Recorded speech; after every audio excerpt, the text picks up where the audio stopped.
What's going on, Falcons fans? Logan here.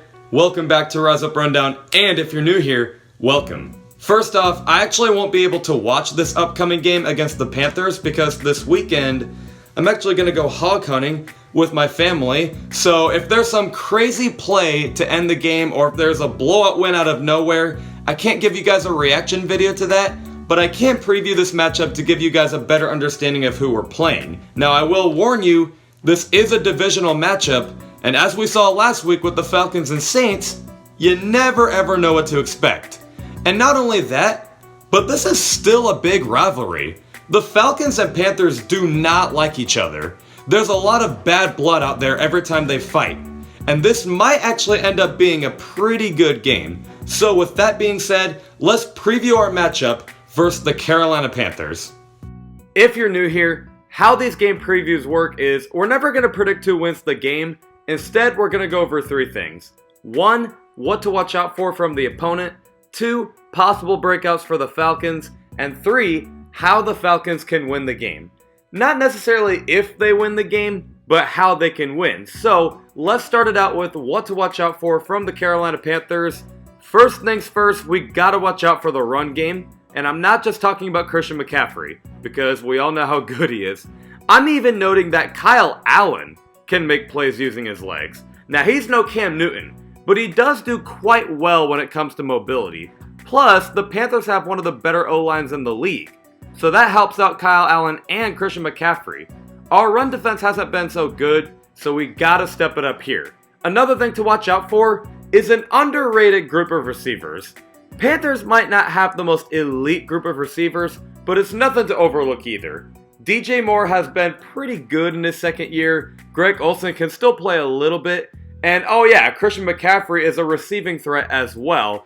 It's really a pretty good offense, even if it doesn't seem like it. Another thing to watch out for, the pass rush.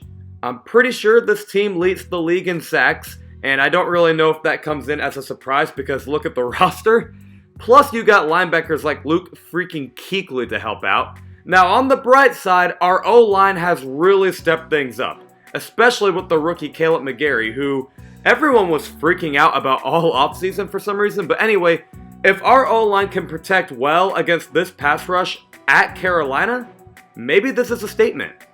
A statement that shows to Thomas Dimitroff, our offense is just fine, let's draft someone on defense. And this last thing to watch out for isn't necessarily something to watch out for from the Panthers, but I do want to mention the weather is going to be a problem. They say it'll be a high of 53 and a low of 38. So why do I bring this up? Let's be real. Falcons f***ing suck when it's cold out. Now, it isn't like that cold of weather. It's not like it's snowing, but it's definitely still chilly. In fact, I don't think the Falcons have played anywhere cold yet all season. So we better come in prepared to play in chilly weather. But, just like every other team in the league, the Panthers are not perfect. So here are possible breakouts for the Falcons. And yes, believe it or not, I actually have more than one thing. And I have more than just the passing game, but the passing game is going to come first as a possible breakout for the Falcon. And it's not just because we have Matt Ryan, Julio Jones, Calvin Ridley, and unfortunately Austin Hooper is out, but maybe a new tight end steps up. We had that kind of happen before back in 2016, right? But anyway, this Panthers secondary is atrocious. It's been that way for a long time. Don't expect anything different. And the other thing that could break out is the run game. Look, Panthers might have the worst run defense in the league. And with how well our O-line has been recently, you can not only expect our running backs to have themselves a day, but will this finally be Quadre Ollison's first NFL game? He was active last week but never got a rep. Now that Devontae Freeman and Ito Smith are out, is it time to shine for Quadre Ollison? If so, expect to see him have a successful first NFL game, especially against possibly the worst run defense in the league. But with all of that being said, how can the Falcons win the game? It's basically what we did to the Saints last week, but contain the running game, block up front, and get the offense rolling on all cylinders. But that's all I have. I can't promise you the Falcons win this game, nor can I promise you the Falcons will lose this game. Let's just hope they can get another division win, especially against the Panthers on the road.